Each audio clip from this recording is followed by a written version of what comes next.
Roger, Banana 296, Pensacola Hotel, hold short 17 at Bravo, waiting local release. Hold short of 17, you just call me a banana? No sir, you did not hear that correctly.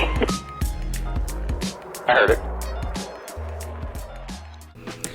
Welcome to my YouTube channel. My name is Jeremiah. I'm a 23-year-old pre-med alumni turned student pilot, documenting my journey to the airlines and hoping to post content that will help current pilots or those who are interested in a career in aviation. In today's video, I want to share with you how to find the right flight school.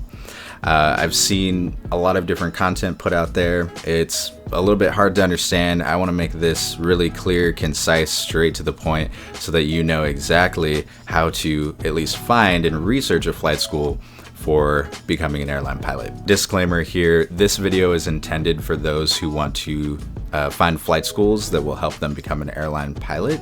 I would probably choose an entirely different school if I wanted to just get my PPL, private pilot's license or certificate, for instance. Second short disclaimer is that I won't be talking about universities in this video.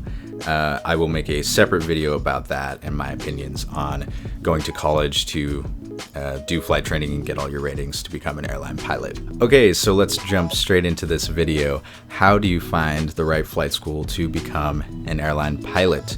Before doing any research, I highly recommend setting up a list of your deal breaker items or deal breaker criteria.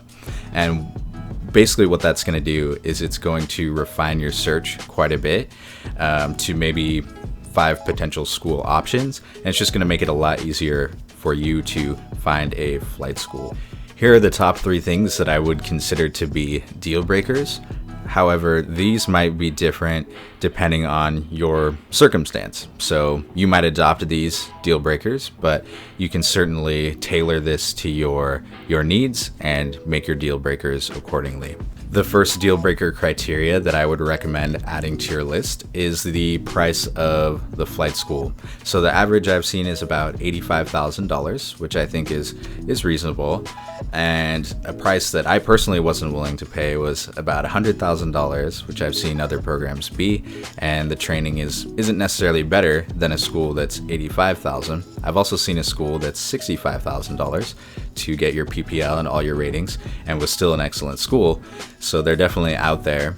So that's definitely a criteria that I would add to your list and is something you should consider when choosing a flight school. The second deal breaker criteria that I would add to your list is the location of the flight school. Do you want a flight school that's local, that you can commute to, or somewhere that's maybe a little further away, could be out of state, could be out of country for that matter. But just decide if you want to do that. And if you do want to do that, consider the costs of boarding.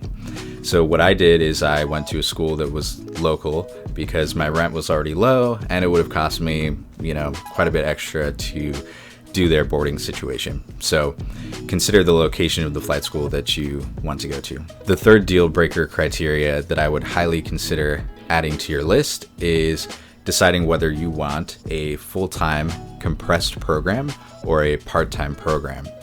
So most of the time people will want to do a full-time compressed program because maybe they're not married, don't have kids, and don't necessarily need to hold a job and can get all their ratings done relatively quickly, get to the airlines, and get on that seniority list as soon as they can. But maybe you're married, have kids, or for some reason you need to do a part-time program. There are some flight schools that will offer a part-time, and there are some that won't. So definitely decide if that's a priority of yours and find a flight school that will accommodate that part-time situation. Most schools will offer full-time. Okay, great. So we've talked about some potential deal breaker criteria that you can add to your list. Now we're going to do research. And I would recommend starting by researching local schools. To find a local flight school, what I recommend is going to something like Google Maps, scrolling over your home location, and typing in the search bar flight schools. And you'll see options pop up. Click on those options and find a phone number or website. Hopefully they have a website that you can click on. And When you're in their website, you'll be looking for things that match the deal breaker criteria that we talked about earlier. Now, to find a flight school that isn't local, what I do is I just go to a search engine like Google and type in the keywords flight schools with airline pilot program or with an airline pilot pathway, and go ahead and look at some of the options that pop up and see if those schools meet the criteria that you're looking for. The second vetting process for you is going to be looking at the school's reviews. What I did for selecting my flight school was I looked at their Google reviews as well as their Yelp reviews, which really gave me some good insight because the people who are making those reviews are current students at the school, and they're going to tell you exactly their experience, and you'll kind of be able to assess some of the good comments from the bad ones and whether that school seems like a good option for you. I was actually highly interested in attending ATP. It's an excellent school and has a very reputable airline pilot program. However, I did not attend that school because the local flight schools near me did not have very good reviews on Google and Yelp, and I just didn't even bother checking them out because of that. So there you have it. That's how you find a flight school. At least that's how I found a flight school. I hope this information is super helpful for you. There's actually going to be more content about this particular topic because it's so important and there's a lot to cover. It's not quite as straightforward as a lot of people may think. And so the next video I'll be making will have the title How to Choose a Flight School. So be looking out for that video, which will be coming out in a few weeks. If you liked this video and it was informative, please do give it a thumbs up. If you have any questions for me, put them in the comments below. And also don't forget to subscribe to this video and hit the notification bell to be able to see the future content that I'll be posting within the next few weeks here. Thank you again so much for watching.